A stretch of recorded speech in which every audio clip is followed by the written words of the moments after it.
Okay, now by way of introducing our speaker, Dr. David Weintraub is, as I mentioned, professor of astronomy and physics at Vanderbilt University. The title of his presentation this morning is A Game Changer, Astronomers Discovering Exo-Planets. Please join me in welcoming Dr. David Weintraub. Come on up, sir.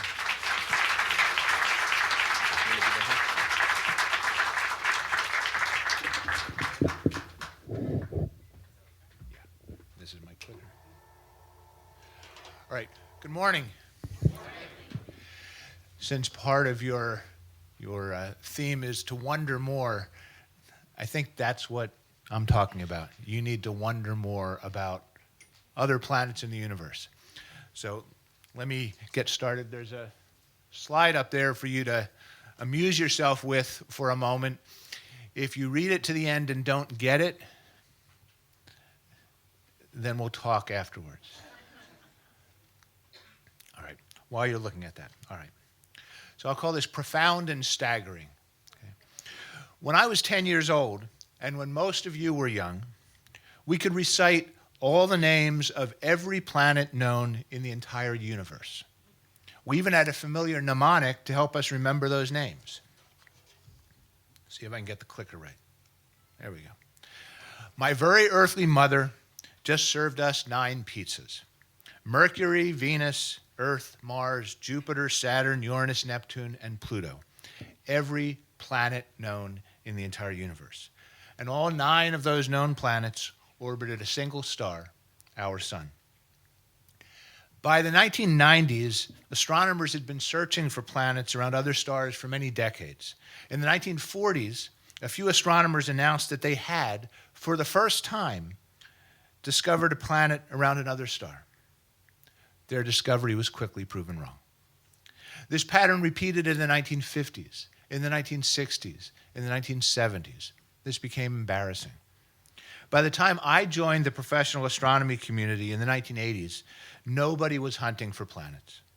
Finding them was too hard, and making a mistaken claim for such a discovery was damaging to one's careers. All of that changed in 1995.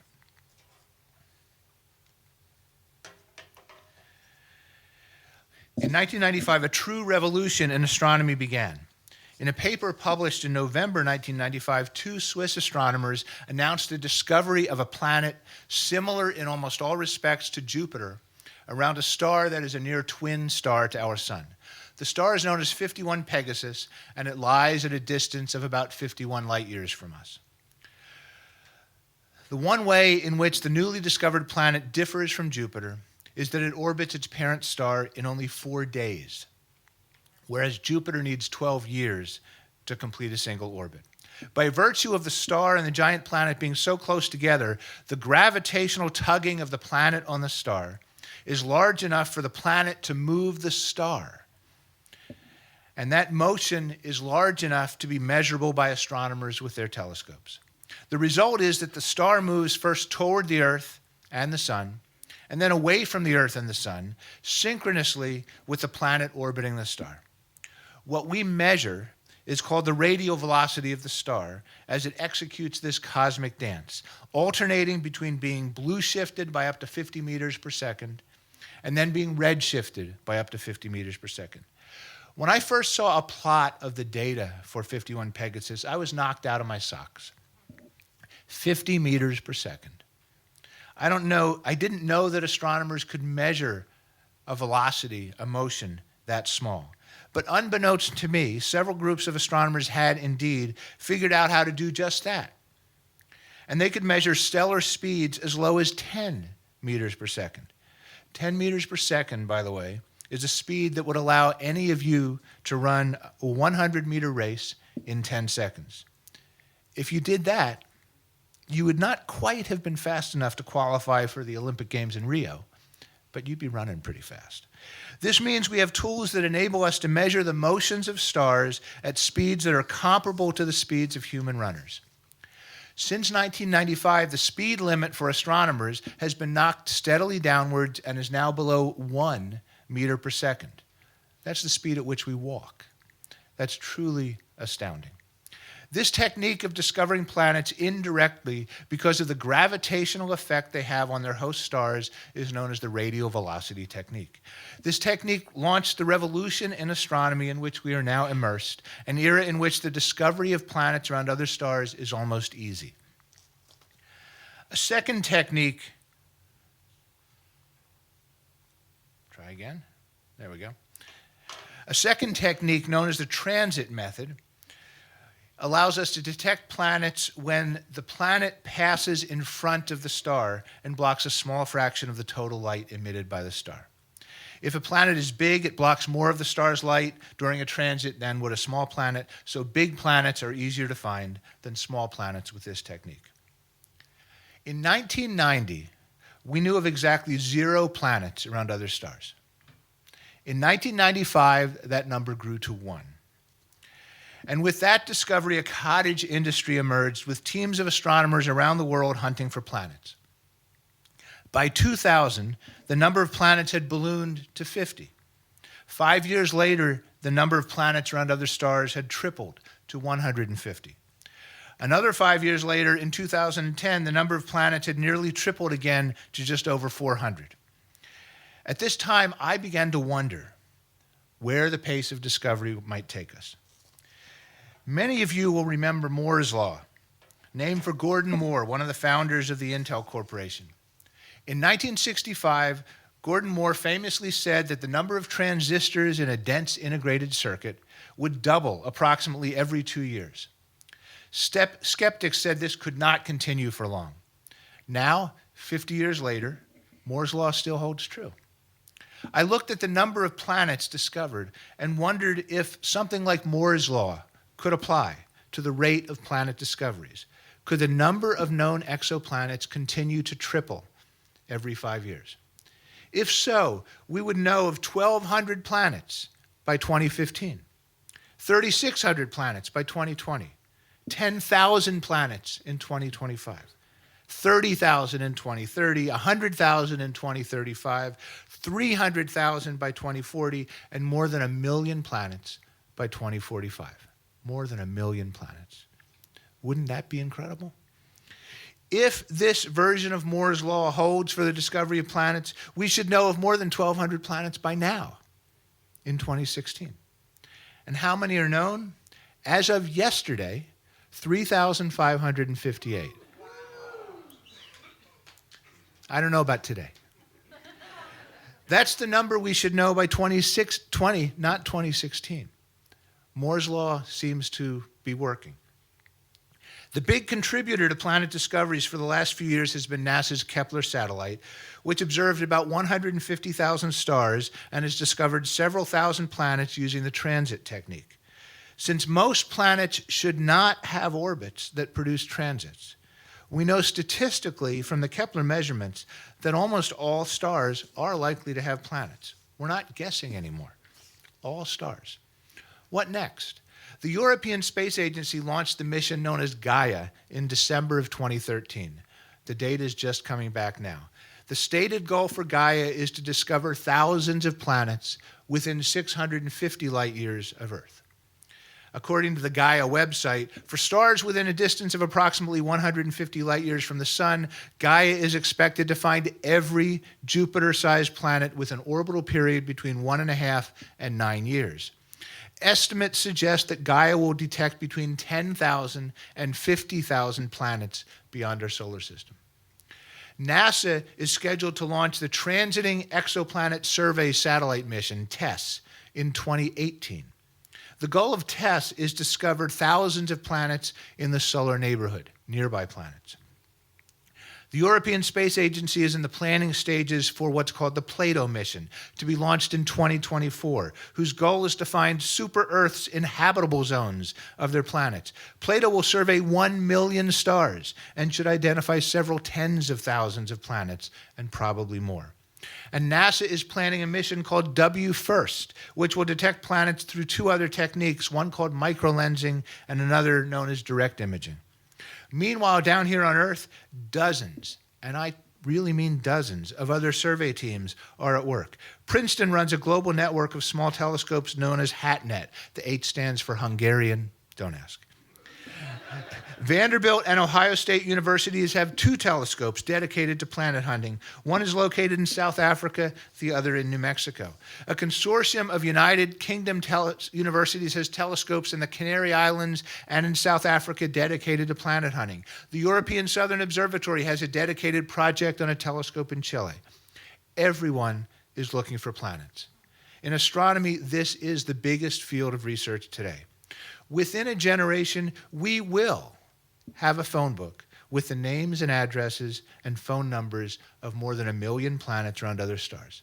The likelihood of this occurring is 100%, 1 million stars. Of course, the reason astronomers are interested in finding other planets is to study those planets and search for evidence of life. Carl Sagan famously wrote in his book, The Cosmic Connection, in 1979, "The idea of extraterrestrial life is an idea whose time has come." Sagan was wrong by half a century. But the time has now come to seriously contemplate the idea of extraterrestrial life, because astronomers will study those 1 million planets, searching for evidence of life. I don't know what we'll discover, but I do know that astronomers over the last 20 years, in all of our lifetimes, have taken an age-old question, are we alone in the universe, and transformed it from a question that could only be answered by theologians, philosophers, and perhaps by you and me sitting around a fire with a bottle of wine, into a scientific question that will be answered with data. By the end of the 21st century, within the lifetimes of our children and grandchildren, astronomers will have studied the light from at least 1 million planets. If we discover life on just one, we will know we're not alone. If we discover absolutely no evidence of life on any of them, we will know that our part of the universe is a lonely place. The visionary 20th century architect and engineer Buckminster Fuller wrote a few decades ago, "Sometimes I think we're alone. Sometimes I think we're not. In either case, the thought is staggering." Science fiction writer Arthur C. Clarke wrote similarly, "Two possibilities exist. Either we are alone in the universe or we are not. Both are equally terrifying." I don't know whether we should expect to be staggered or terrified, but we will soon have an answer. And either way, the answer will be profound. How exactly will astronomers search for ET? Not like Captain Kirk and Spock, by exploring new worlds in our faster-than-light spaceships, and most likely not by listening for radio signals broadcast into space by distant civilizations, as did Jodie Foster in the movie Contact. Instead, astronomers will study the atmospheres of these newly discovered planets. We will look for indications in the light we receive that the chemical makeup of the planetary atmospheres is out of balance, that they contain molecules that they could not exist without some kind of biological activity, maintaining that imbalance. Life on Earth would be easy to detect from the other side of the Milky Way galaxy. The 21% oxygen content of our atmosphere is created by life. The ozone content of our atmosphere is created by life. All of the methane in our atmosphere is the result of past or present biological activity. Life on Earth, other worlds may not produce the same chemical changes as has life on Earth, but life almost certainly will generate chemical changes in a world's atmosphere that will clearly be unnatural.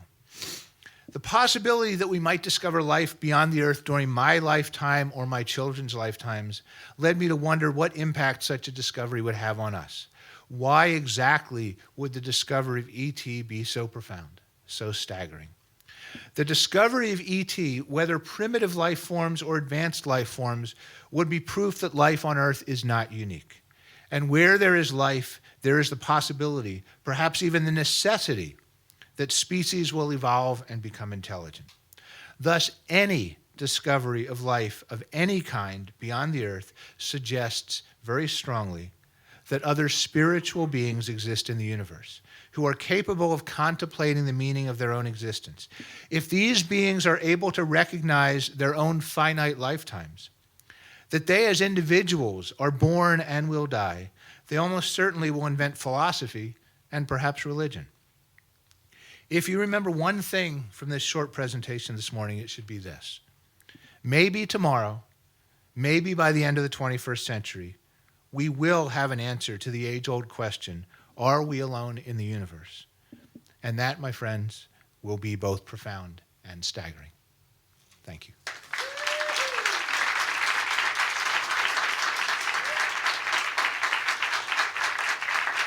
Wow. I've asked Dr. Weintraub if he would indulge any questions. Does anybody have any questions? Go ahead, Dylan. Can you explain the difference between planet and exoplanet? Planet and exoplanet. An exoplanet is simply astronomers' term for a planet orbiting another star. Okay. So an exoplanet's a planet, but it's not orbiting the sun. I heard that there's a program or some way that average citizens can participate in searching for exoplanets or stars. Are you familiar with that? I am not familiar with it, but I wouldn't be surprised. Now, there are tremendous numbers of amateur astronomers who are engaged in the search for exoplanets. The professional astronomers, excuse me, discover what looks like the signal of what might be a planet, and then amateur astronomers all over the world make observations that contribute to trying to discover whether that really is a planet or maybe it's a double star or something else. So there are amateurs in Nashville who use their telescopes to contribute to this and end up getting their names on professional papers. I would imagine that there will be ways with the TESS satellite, and there may be ways with the Kepler satellite data for people to try to go into that enormous data set and mine it and find signals that might be signs of exoplanets, but I'm actually not familiar with any of that. With the current anti-science climate of the incoming administration, is there anything that we ought to be doing to help make sure that all these plans that we have in progress keep going?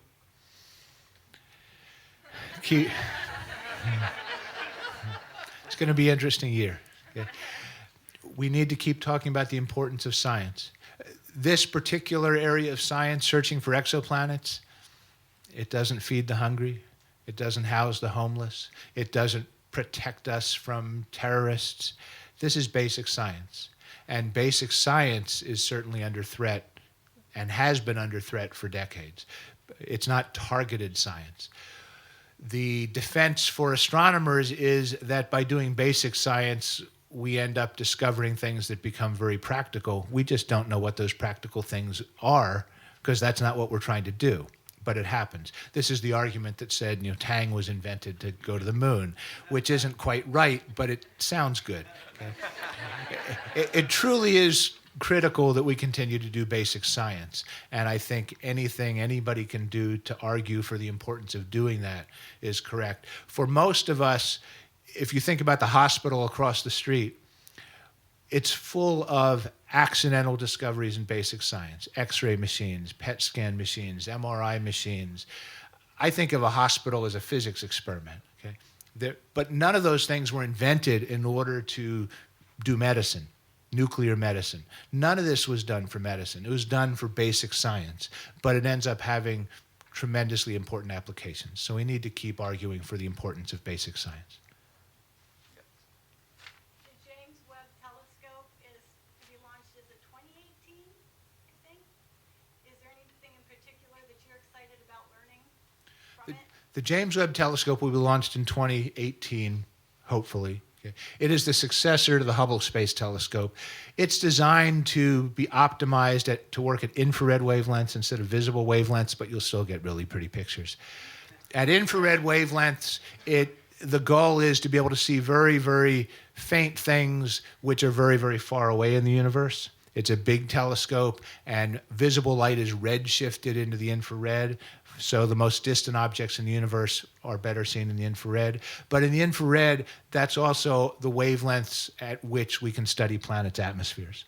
So the James Webb Telescope will do a lot of work in studying some of these atmospheres. But the first step for astronomers is we have to figure out how to separate the light from the star from the planet because they're very, very close together. And I'm not sure how good the James West Telescope will be for doing that. But that's the big revolution to come for astronomers, building giant telescopes that can actually do that. When and if we find life on another planet, what's the next step? If it's as, developed as our life. If we discover life on another planet, it's not going to be this, what's behind me, right? Not from here, not from Earth, not by these 6-foot creatures using telescopes on the surface of this planet. We're just going to discover that life is out there. And if the planet on which we discover a sign of life is 480 light years from us, we're not going there, okay? To go there would literally take millions of years. Okay? And we're not going to be picking up a cell phone to talk to them, because sending a message would take 480 years, and then it would take 480 years for the message to come back. I think in the near term, the discovery of life on another planet, the impact is on us philosophically, on us understanding us. Just knowing. Okay? But I don't think we're going to be talking to them or visiting them anytime soon. Now, if we discover life on a planet around Alpha Centauri, which is just a few light years away, that could be a game changer. I wouldn't bet on it, but it's possible.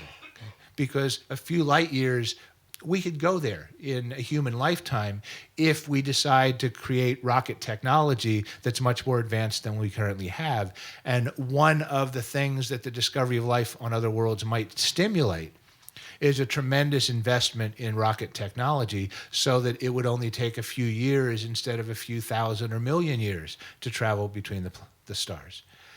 So that could be a big impact, but it's not going to be an immediate impact. Do one more? There are a lot. Do you have a couple of favorites out of the 3,600, David? And if so, what makes them Favorite planets? I think the most interesting planets, I don't have any KDH 471 numbers for you. The most interesting ones clearly are planets which are in the so-called habitable zone, planets which are at a distance from their stars such that they're warm enough to have liquid water on their surfaces for at least part of the year. Giant planets are less interesting, but giant planets can have Earth-sized moons. And the discussion of exoplanets, and the numbers I gave you are in exoplanets, don't tell you anything about Earth-sized moons orbiting Jupiter-sized planets that are at 93 million miles from a star like the sun. So the number could even be dramatically larger in terms of objects out there that might be interesting. And astronomers are just starting to be able to detect exomoons. That's the next frontier. Thank you.